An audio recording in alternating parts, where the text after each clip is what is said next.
জীবন এত সহজ নয়। দুবাইয়ের যে আজকে চাকচিক্য আপনারা দেখছেন, কিছুদিন আগে ফেসবুকে দেখলাম দুবাইয়ের শেখের সেই কি ওনার নাম ভদ্রলোকের, যিনি এখন বর্তমান সেখানকার প্রধান, তার একটা ইন্টারভিউ এক সাংবাদিক নিয়েছে যে আসলে আপনার জীবন, আপনার সম্পদ, এর রহস্য কি, কিভাবে এত দূরে আসলেন, আপনার সন্তানেরা এরপর আরো কি করতে চাচ্ছে। উনি শুধু বলছেন যে আমার বাবা উট চড়াতেন, আমিও উট চড়িয়েছি। তো দেখা গেছে আমার বাবা উট চড়াতেন, আমি উটের পিঠে উঠছি, আমি স্ট্রাগল করেছি, আস্তে আস্তে করে ব্যবসা বাণিজ্য এই জায়গাটাকে তৈরি করেছি। আমি আজকে পরিশ্রমের মাধ্যমে আমি BMW মার্সিডিজে চড়ি, আমার ছেলেমেয়েরা ল্যাম্বরগিনিতে চড়ে, আরও দামি দামি গাড়িতে চড়ে।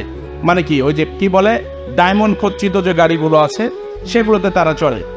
তো দেখা গেছে আমার বাবা স্ট্রাগল করেছে, আমি করেছি, একটা পর্যায়ে আসছি। কিন্তু আমার সন্তান, তার সন্তানেরা আবার গিয়ে পুনরায় দেখা যাবে একটা সময় গিয়ে আবার উট চড়াচ্ছেন। তখন কিন্তু হতবাক হয়ে গেছেন সেই সাংবাদিক, বলেছেন কেন এমন হবে। তখন উনি একটা কথাই বলেছেন যে খুব কঠিন পরিস্থিতি মানুষকে অনেক স্ট্রংভাবে তৈরি করে, এবং বাংলাদেশ শুধু নয়, পৃথিবীর যত চরম শিখরে মানুষগুলো গেছে তারা কিন্তু খুব কঠিন পরিস্থিতির শিকার হয়ে অনেক স্ট্রাগল করে কারো বাড়িতে লজিং থেকেছে, খেয়ে না খেয়ে কিন্তু তারা কিন্তু বড় বড় পর্যায়ে গেছে। আজকে বিশেষ করে যেহেতু স্টুডেন্টদের মিলন মেলা, আমরা প্রত্যাশা করি এই নর্থ বেঙ্গল থেকে যারা বিশেষ কোনো জায়গাতে চাকরি পায়, অবস্থান হয়, নর্থ বেঙ্গলের কথা কিন্তু তারা ভুলে যায়। অথচ দক্ষিণ অঞ্চলের মানুষের কিন্তু ইউনিটি, তাদের একতা, তাদের সহযোগিতা এত ব্যাপক। আমরা কখনো পরিচয় যদি দেই, অমুক SP, অমুক DC, অমুক সচিব, আমার চাচা হয়, কীরকম চাচা পায়, গ্রাম সম্পর্কে গেলে কোনো রকম একটা চা না খায়, তাড়াতাড়ি বিদায় করে, মনে হয় গ্রামের মানুষ আসছে, একটা বিরক্তিকর অবস্থা। অথচ দক্ষিণ অঞ্চলের কোনো মানুষ, উচ্চ পদস্থ কোনো মানুষ, একটা ছেলে একটা চাকরির জন্য গেছে, ওর যেখানে যেখানে কানেক্টিভিটি আছে সেখানে তদবির করে কিন্তু তাকে একটা চাকরি হোক, কোনো একটা জায়গা হোক, কাজের মধ্যে কিন্তু এয়া করে দেওয়া হয়। অথচ আমি বুঝি না, আমার এলাকার মানুষ আমরা পরিচয় দিতে কার্পণ্য করি, মনে হয় যে একটা মানে কি একটা উটকো ঝামেলা, কীর্তন্য বা গ্রাম থেকে এমন এইরকম একটা পরিস্থিতি। এমনটা করা যাবে না। আজকে যারা উদ্যোগ নিয়েছেন, আপনারা নিশ্চয়ই বাংলাদেশের কয়েকজনের কথা শুনে বললাম, অনেকে অনেক ভালো ভালো জায়গাতে আপনারা আছেন, চেষ্টা করেন না কোনো এখান থেকে। একজনের মাধ্যমে কিন্তু সততা ধরে রাখা যাবে না। সবাই চেষ্টা করতেছে সোনার বাংলা, কার মাধ্যমে বলতেছেন যে শেখ হাসিনাই করে ফেলবে। শেখ হাসিনা যদি এককভাবে চেষ্টা করে সোনার বাংলা বাস্তবায়ন, সারা জীবনে কি সম্ভব হবে বলেন দেখি কথাটা? আপনি আমি যদি সবাই মিলে না চাই, আপনি মরিচ পেঁয়াজ আবাদ করতেছেন, ধান থেকে সবজি আবাদ করতেছেন, কীটনাশক দেওয়ার 3 দিন নাই যেতে আপনার বাজারজাত করতেছেন। Heart, kidney, liver cirrhosis, cancer, এই ক্যান্সার তো আগে চিনতাম না।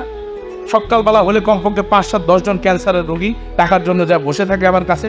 গঞ্জের বড় দোকান, এখন সব থেকে সজ্জিত দোকান হচ্ছে কি আমাদের ওষুধের দোকান। লজ্জায় মাথাটা হিট হয়ে আসে। এই কারণটা কি সরকারের? এখন তো সবাই বলবে যে সব দোষ হলো শেখ হাসিনার। শেখ হাসিনাকে বলেছে যে সমস্ত কাজগুলো করার জন্য। আজকে বহির্বিশ্বের অনেক দেশে সততা 1-2 টাকাতে বিক্রি হয় না, সততা বিক্রি হচ্ছে লক্ষ লক্ষ কোটি টাকাতে। যান সিঙ্গাপুরে, পানি পর্যন্ত কিনে খায়। অথচ বিশ্বের যত বড় বড় কর্পোরেট শাখার ব্যবসা বাণিজ্যের প্রধান যে মেইন অফিসটা সেই সিঙ্গাপুরে আছে। কেন? সেখানে বিচার পাওয়া যায়, সততা, নিষ্ঠা, সেখানে সিকিউরিটি একটা লাইফ লিড করে, সেখানে মানুষের নিরাপত্তা দেওয়া হচ্ছে। আর বাংলাদেশে শুনতে পাই এই রমজান মাস আসলে সরকারকে হুঙ্কার দিতে হচ্ছে। সরকারকে কি করতে হয়? ভ্রাম্যমাণ আদালত পরিচালনা করতে হচ্ছে। এক তরমুজ কেনেন 120 টাকা, 120 টাকা, 60 টাকা, 70 টাকা, আপনি কেজি বিক্রি করতেছেন 150 টাকা। এ লজ্জার আগে কোথায়?